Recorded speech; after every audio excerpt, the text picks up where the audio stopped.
쇼펜하우어의 인생론입니다. 불쾌한 일은 무시하고 과소평가하는 것이 행복을 위한 훌륭한 처세술이다. 행복을 위해서는 타인의 판단을 중시하는 명예욕과 일정의 허영심을 버릴 필요가 있다. 힘들고 괴로울 때 최상의 위안은 자기보다 더욱 고통받는 존재를 바라보는 일이다. 모든 사람은 그 자신의 이해 정도와 인식의 한계 내에서만 세상을 바라볼 뿐이다. 대중은 일반적으로 귀와 눈은 밝지만 우둔한 판단력과 희미한 기억력을 갖고 있다. 인간 됨됨이가 상반되는 사람은 서로를 미워하고 볼품없는 자가 깨어난 자를 멸시하는 일은 흔하다.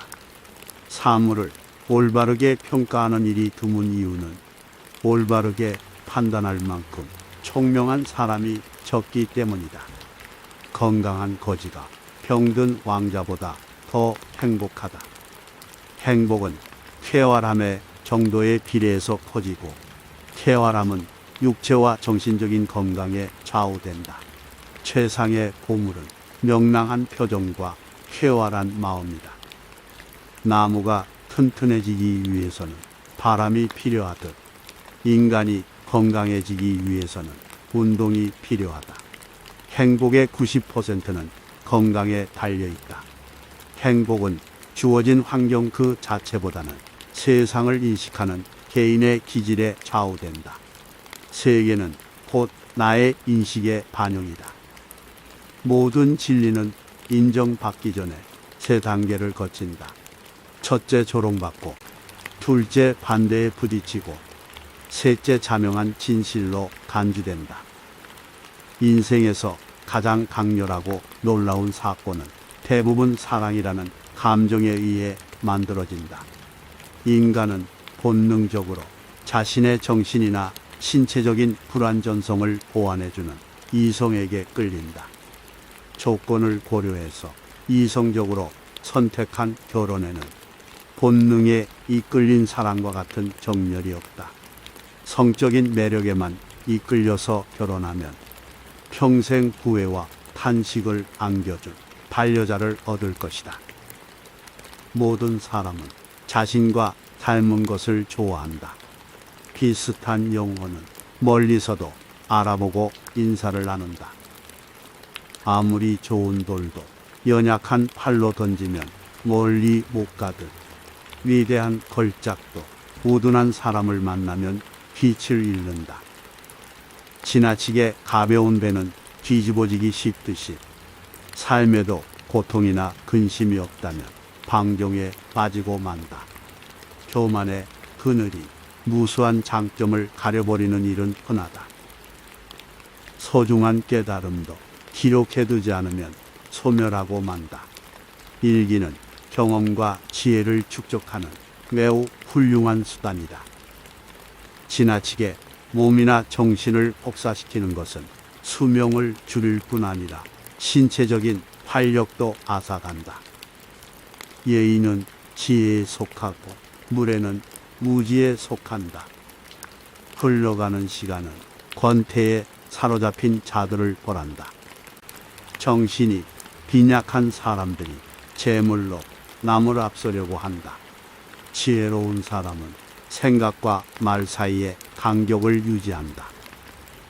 예술이야말로 인간을 고통과 욕망에서 벗어나게 해주는 신성한 탈출 부위다. 음악이야말로 예술 중에서 으뜸이며 훌륭한 음악을 듣는 것은 정신을 목욕시키는 것과 같다. 지나치게 관대하고 다정하면 상대방은 무례해진다.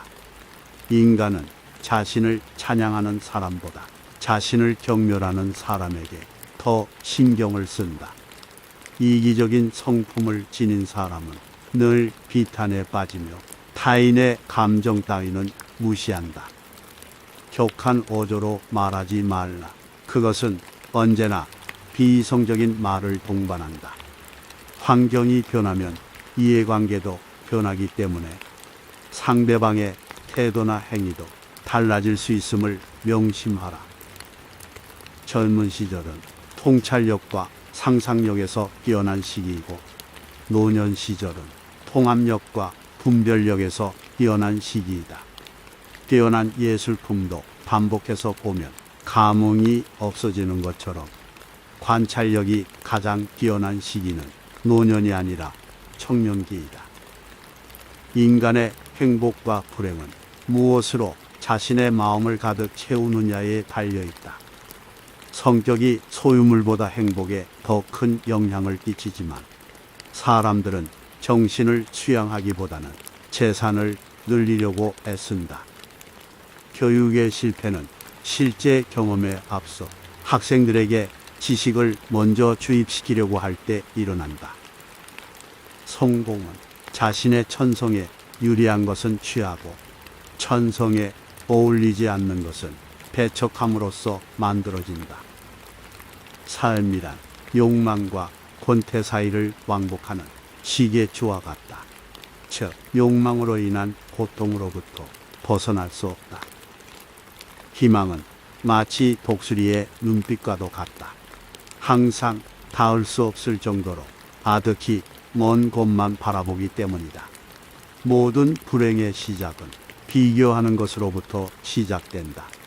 우리는 내가 가진 것은 생각하지 않고 항상 갖지 못한 것만 생각한다. 그럼으로써 불행의 길을 걷는다. 행운은 거울 속에 나를 바라볼 수 있을 만큼 용기가 있는 사람을 따른다. 인간은 자신이 원하는 것을 할 수 있지만 의지를 원할 수 없다. 타인 혹은 세상에 많은 것을 기대해서는 안 된다. 다른 사람에게서 무엇을 더 얻으려 하는가? 결국 인간은 누구나 혼자다. 중요한 것은 혼자 있을 때 그가 어떤 사람인가 하는 것이다. 괴테가 말했듯 모든 것에 있어서 결국 인간인 자기 자신에게서 구해야 한다. 인간은 행복할 때는 자신이 행복하다는 것을 느끼지 못하지만 불행해져야 그때가 행복했다는 것을 깨닫는다. 그렇다면 내게 현재의 행복이란 없고 행복은 과거의 기억으로만 존재한다는 얘기다. 돈은 추상적인 행복이다. 따라서 더 이상 구체적으로 인간의 행복을 즐길 능력이 없는 자는 자신의 마음을 온통 돈에 쏟게 된다. 어느 누구도 자신의 고유한 성격을 벗어나지 못한다. 외부 상황이 바뀌어서 얼핏 다르게 행동하는 것 같아도 그것은 성격이 다양하게 변주되면서 모양만 다르게 보이는 것에 불과하다. 사람의 성격이란 거의 변하지 않는다. 떨어져 있을 때의 추위와 붙으면 가시에 찔리는 아픔 사이를 반복하다가 결국 우리는 적당한 거리를 유지하는 법을 배우게 된다. 괴로운 일에 부딪혔을 때 우선 감사할 가치가 있는 것을 찾아서 그것에 충분히 감사하라. 그러면 마음에 평온함이 찾아오고 기분이 가라앉으며 어려운 일도 견디기 쉽다. 사람들의 눈높이에 나를 맞추려는 데서 모든 불행이 시작된다. 나는 어쩔 수 없이 나다. 내가 나를 부끄러워하지 않는다면 사람들도 나를 부끄러워하지 않게 될 것이다.